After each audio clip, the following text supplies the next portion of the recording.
வணக்கம். ஜோதிடத்தில் ராகு மற்றும் சூரியன் ஒரே ராசியில் இருந்தால் தந்தையை பாதிக்குமா? தந்தையுடைய ஆயுள், உடல் நலத்தை? ஏன்னா சூரியன் நம்மளுக்கு தெரியும் பிதுர்காரகன், தந்தைக்கு காரக கிரகம், சிக்னிஃபேட்டர் ஆஃப் ஃபாதர். அதே மாதிரி ராகு மரணக்காரகன்னே பேர், டெத்து, சிக்னிஃபேட்டர் ஆஃப் டெத்து. அப்போ ராகுவும் சூரியனும் ஒரு ஜாதகத்தில், உதாரண ஜாதகம் பாருங்கள், மிதுன லக்ன ஜாதகம், ஒரு தொழிலதிபருடைய ஜாதகம். இவருடைய ஜாதகத்தில் 8ஆம் பாவம், இவருடைய ஆயுள் ஸ்தானத்தில் ராகு, சூரியன், சுக்கிரன் விரையாதிபதி, சனியும் அங்கே 8 அங்கேயே இருக்கிறார். இப்போ ராகு சூரியன் நெருக்கத்தில், மிக நெருக்கத்தில் 5 டிகிரியில் சூரியனுடைய உத்திராட நட்சத்திரத்திலேயே இங்கே மகரத்தில் இவர் ஜாதகத்தில் இருக்குது. இவர் பிறந்தது சுக்கிர தசை முடித்து, சூரிய தசையும் முடித்து, சந்திர தசையும் இப்போ முடிய போகுது. அப்போது நீ தந்தைக்கு எதுவான தந்தை நலமாக இருக்கால், தந்தையுடைய தொழிலையே எடுத்து பண்ணுறார். தொழில் ஸ்தானாதிபதி குரு பார்வை, சனியும் கர்மகாரன் கூட இருக்கார்.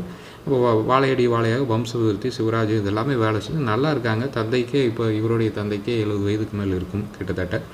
அப்போது எதுவுமே செய்யலை இவர் ஜாதகப்படி. அப்போது இது இண்டிகேஷன் இருக்குது. ஒருவேளை ராகு திசை, சூரிய புத்தி ஏதாவது நடந்திருந்தால் ஏதாவது டிஸ்டர்பன்ஸ் ஆகிருக்கலாமா?